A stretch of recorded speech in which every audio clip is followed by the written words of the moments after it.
राधे राधे, जय श्री कृष्णा। नमस्कार दोस्तों, स्वागत है आपका ब्रजनारी यूट्यूब चैनल में। दोस्तों, गणेश चतुर्थी के दिन चंद्रमा देखने के लिए मना किया जाता है। शास्त्रों में बताया गया है कि गणेश चतुर्थी का चंद्रमा श्रापित होता है। यदि कोई व्यक्ति भूल से इसे देखता है तो उसे एक न एक दिन झूठा कलंक जरूर लगता है। तो यदि आपने भूल से चंद्रमा देख लिया है तो आप इस कथा को पूरा ध्यान से सुनिएगा। कहते हैं इस कथा के सुनने मात्र से चतुर्थी चांद का देखने का जो दोष होता है वो दूर हो जाता है। यह कथा है स्यमंतक मणि और सत्राजीत की, तो कथा को पूरा ध्यान से सुनिएगा। एक बार की बात है कि भगवान श्री कृष्ण ने सनत कुमारों से कहा कि चौथ के चांद को देखने से मुझ पर जो लांछन लगा था वह सिद्धि विनायक व्रत करने से दूर होता है। ऐसा सुनकर सनत कुमारों को आश्चर्य हुआ और उन्होंने भगवान श्री कृष्ण से कलंक लगने की कथा पूछी। तब भगवान श्री कृष्ण ने बताया कि एक बार जरासंध के भय से भगवान श्री कृष्ण समुद्र के मध्य नगरी बसाकर रहने लगे, जिसे आज द्वारकापुरी के नाम से जाना जाता है। द्वारकापुरी में निवास करने वाले सत्राजीत यादव ने भगवान सूर्य नारायण की आराधना की।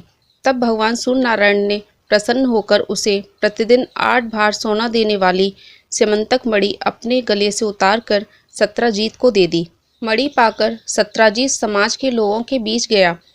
तब श्री कृष्ण ने उस मणि को प्राप्त करने की इच्छा व्यक्त की, क्योंकि यह मणि समाज के लिए आवश्यक थी। इस मणि से महामारी, गृह पीड़ा, सर्प भय, मानसिक व शारीरिक व्यथा तथा मायावियों का कोई भी उपद्रव आदि कोई अशुभ नहीं हो सकता था। सत्राजीत ने भगवान श्री कृष्ण की इच्छा का उल्लंघन करते हुए उन्हें मणि देने से मना कर दिया और वह मणि अपने भाई प्रसेनजित को दे दी। एक दिन प्रसेनजित घोड़े पर सवार होकर शिकार खेलने के लिए गया। वहां एक शेर ने उसे मार डाला और मणि ले ली। तभी वहां रीछों के राजा जामवंत आ गए और उस सिंह को मारकर मणि लेकर गुफा में चले गए। जब प्रसेनजित कई दिनों तक शिकार से न लौटा तो सत्राजीत को बड़ा दुख हुआ। उसने सोचा कि श्री कृष्ण ने ही मणि प्राप्त करने के लिए उसका वध कर दिया होगा, और बिना किसी प्रकार की जानकारी जुटाए उसने चारों तरफ यह प्रचार कर दिया कि श्री कृष्ण ने उसके भाई प्रसेनजित को मारकर मणि छीन ली है। जब इस बात का श्री कृष्ण को पता चला तो श्री कृष्ण ने लोक निंदा के निवारण हेतु बहुत से लोगों के साथ प्रसेनजित को ढूंढने के लिए वन में गए। वहां पर उन्हें प्रसेनजित को शेर द्वारा मार डालने और शेर को रीछ द्वारा मार डालने के चिन्ह मिले। रीछ के पैरों के जो चिन्ह थे उनकी खोज करते करते वह जामवंत की गुफा तक पहुंच गए। गुफा के अंदर गए तो देखा कि जामवंत की पुत्री उस मणि से खेल रही है। श्री कृष्ण को देखते ही जामवंत युद्ध के लिए तैयार हो गए और दोनों में युद्ध छिड़ गया। गुफा के बाहर श्री कृष्ण के साथियों ने 7 दिन तक उनकी प्रतीक्षा की और उन्हें मरा जानकर पश्चाताप करते हुए द्वारका लौट गए। इधर 21 दिन तक लगातार युद्ध चलने पर भी वह एक दूसरे को पराजित न कर सके। तब जामवंत ने सोचा कि कहीं यह वही अवतार तो नहीं जिसके लिए मुझे रामचंद्र जी का वरदान मिला था। और जब वह यह जान गए तो वह अपनी पुत्री जामवंती का विवाह श्री कृष्ण के साथ करने के लिए तैयार हो गए और उन्होंने अपनी पुत्री जामवंती का विवाह श्री कृष्ण के साथ कर दिया और स्यमंतक मणि उपहार स्वरूप भेंट दी। जब श्री कृष्ण स्यमंतक मणि को वापस लेकर द्वारका आए तो सत्राजीत को अपने किए पर बहुत पश्चाताप हुआ। इस लज्जा से मुक्ति पाने के लिए विचार करने लगा कि वह कैसे श्री कृष्ण को लांछन जो लगाया है उसका निवारण करे। तभी उसके मन में विचार आया कि क्यों न वह अपनी पुत्री सत्यभामा का विवाह श्री कृष्ण के साथ कर दे और स्यमंतक मणि भी श्री कृष्ण को सौंप दे। और उसने ऐसा ही किया। अपनी पुत्री सत्यभामा का विवाह श्री कृष्ण के साथ कर दिया और स्यमंतक मणि श्री कृष्ण को सौंप दी। तब श्री कृष्ण बोले, सत्राजीत, हम स्यमंतक मणि न लेंगे। आप सूर्य भगवान के भक्त हैं, इसलिए आपके ही पास रहे। हम तो केवल उसके फल के अर्थात उससे निकलने वाले सोने के अधिकारी हैं, वही आप हमें दे दिया करें। कुछ समय बाद श्री कृष्ण किसी काम से इंद्रप्रस्थ चले गए। जब अक्रूर और ऋतुवर्मा की राय से सतधनवा यादव ने सत्राजीत का वध कर दिया और मणि अपने कब्जे में ले ली। सत्राजीत की मौत का समाचार जब श्री कृष्ण को मिला तो वे तत्काल ही द्वारका पहुँचे। वे सत्यधनवा को मारकर मणि लेने के लिए तैयार हो गए और इस काम में बलराम जी भी तैयार थे।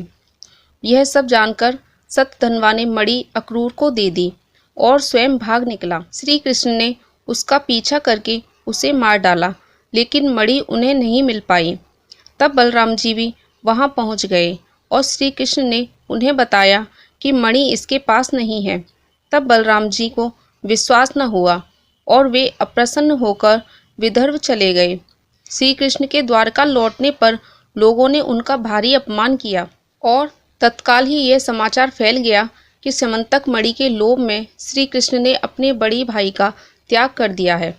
श्री कृष्ण इस अकारण प्राप्त इस अपमान के शोक में डूबे रहे कि तभी वहां नारद जी आ गए और उन्होंने श्री कृष्ण को बताया कि आपने भाद्रपद माह की शुक्ल पक्ष की चतुर्दशी का दर्शन किया था, इस कारण आपको यह अकारण लांछन लग रहा है। तभी श्री कृष्ण ने नारद जी से पूछा कि चौथ के चंद्रमा में ऐसा क्या हो गया कि जिसके दर्शन मात्र से मनुष्य कलंकित होता है।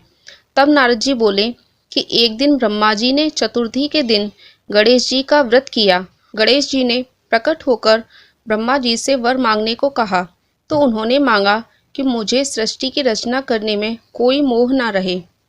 तब गणेश जी जो ही वरदान देकर तथास्तु कहकर चलने लगे कि तभी चंद्रमा ने उनका उपहास किया। इस पर गणेश जी रुष्ट हो गए और चंद्रमा को श्राप दे दिया कि आज के बाद जो भी तुम्हारा दर्शन करेगा वह कलंकी होगा और अब कोई भी तुम्हारा मुख देखना नहीं चाहेगा।